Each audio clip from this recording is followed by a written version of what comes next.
Bonjour, je m'appelle Camille, je suis tellement heureuse que tu me rejoignes pour l'épisode des sages-faire qui encourage les femmes à avoir une influence dans les sphères de leur vie. Et si tu n'es pas encore inscrite pour recevoir les vidéos et que tu aimerais ça, tu peux tout simplement t'abonner sur la chaîne. Tu peux aussi cliquer sur la cloche pour recevoir les notifications des sorties. Et comme ça, tu manques rien. Aujourd'hui, je voudrais parler de confiance. Parce que si tu y penses, il y a tellement de choses que nous devons faire dans la vie qui requièrent de la confiance. Confiance pour te lancer dans une idée de business. La confiance pour aller à un entretien, pour prendre la parole, la confiance pour élever des enfants du mieux que tu peux et qu'à leur tour, eux, ils puissent grandir avec confiance. De la confiance pour organiser tout type d'événements. Alors, je ne sais pas ce que tu veux accomplir dans ta vie, mais cela va nécessiter d'avoir de la confiance, car elle affecte tous les domaines de ta vie. Dans ma propre vie, j'ai pas forcément grandi avec beaucoup de confiance. C'est pas quelque chose qui était facile pour moi à développer. D'ailleurs, c'est plutôt le contraire. J'étais remplie d'insécurité. Et, par exemple, je détestais être forcée à prendre la parole en classe ou même plus tard à l'âge adulte. Mais j'ai aussi appris qu'en fait, si je restais dans cette réalité de manque de confiance, d'insécurité, j'allais passer à côté de tellement de choses dans mon futur. Et en fait, ça m'a donné l'envie de dépasser ça. D'ailleurs, si tu penses aux insécurités, la définition de l'insécurité, c'est le manque de sécurité. C'est l'état de quelque chose qui n'est pas sûr.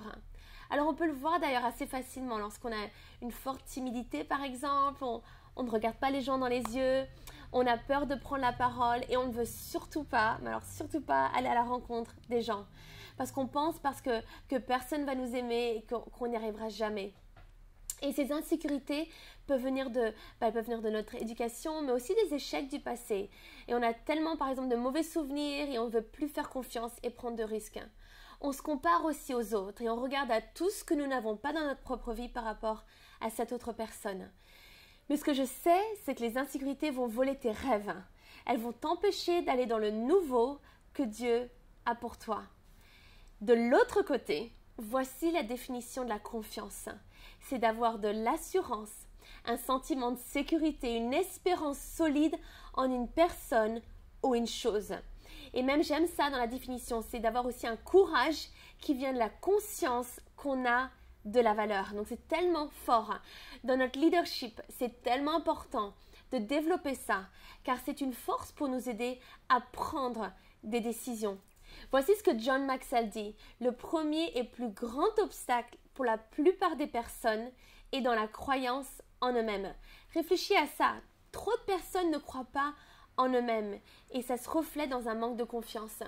Crois en qui Dieu t'appelle à être forte en lui et crois qu'il te rend capable. J'aime aussi cette autre citation de John Maxwell qui dit « Dans notre leadership, ceux qui croient en eux-mêmes ont assez d'optimisme pour voir le meilleur dans ceux autour d'eux. » Et donc du coup, on peut voir au travers de cette citation, non seulement cette confiance va t'aider à prendre des décisions, mais ça va aider les autres à s'élever et aller de l'avant. Alors ce que j'aimerais faire, c'est, en tout premier, c'est établir la différence entre la confiance en soi et la confiance en Dieu.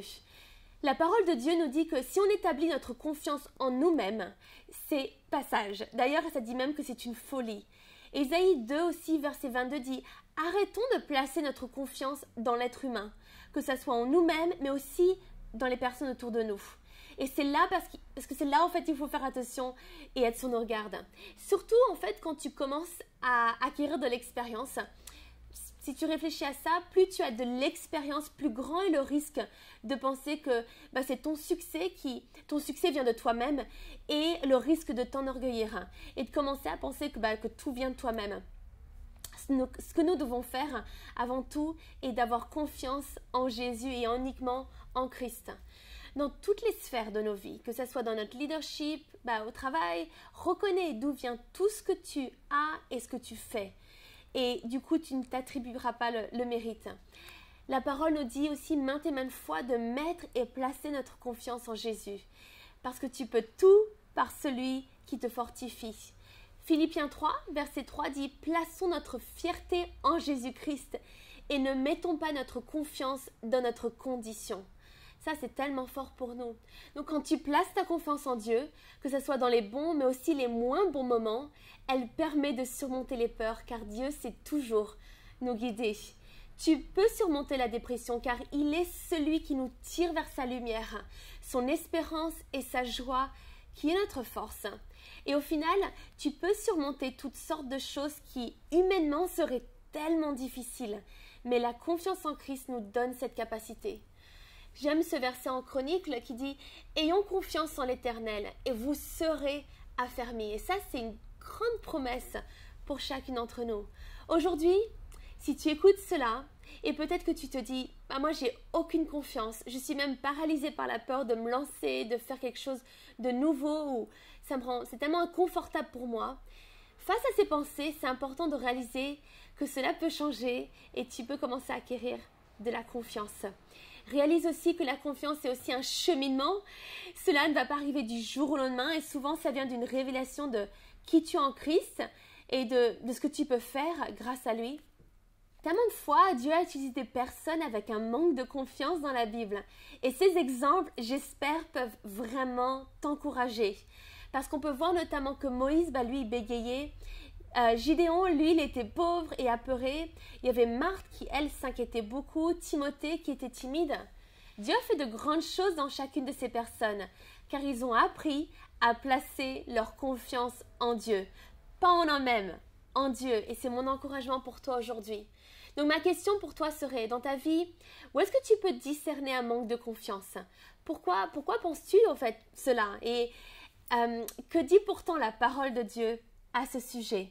J'ai vu des moments aussi dans ma vie où j'avais l'impression de surmonter le manque de confiance et en fait pour au final réaliser que je venais de perdre cette confiance parce que tout d'un coup je devais faire quelque chose de nouveau et c'est tellement frustrant, c'est le sentiment de « Ah, mais elle est partie où cette confiance? Je pensais que je l'avais. » Donc je crois que là, il faut qu'on se rappelle ce verset qui nous dit de ne pas abandonner notre confiance. Parce que c'est quelque chose qu'on peut faire. Et on peut laisser la peur reprendre le dessus. Donc il faut être intentionnel et toujours revenir à Dieu. Hébreux 10, 35. N'abandonnons pas notre assurance qui est porteuse d'une grande récompense. La bonne chose avec cela, c'est que ça nous fait revenir à la source et de dépendre en Dieu seul. De réaliser que sans lui, nous ne sommes rien. Et ça nous protège de penser que notre réussite viendrait de nous-mêmes. Et je crois en fait que ça plaît à Dieu de dépendre que de lui, de revenir toujours à lui. Le Seigneur désire que tu places ta confiance en lui. Donc fais ça aujourd'hui. Remercie le Seigneur pour qui il est et parce qu'il te donne lui la force nécessaire pour sortir de ta zone de confort et aller de l'avant. Place ta confiance en lui et il t'affirmera. Donc rappelle-toi cette promesse. Je crois en toi. Merci d'avoir regardé cet épisode aujourd'hui. Et si tu penses que cela peut encourager une amie, partage la vidéo et je te dis à bientôt.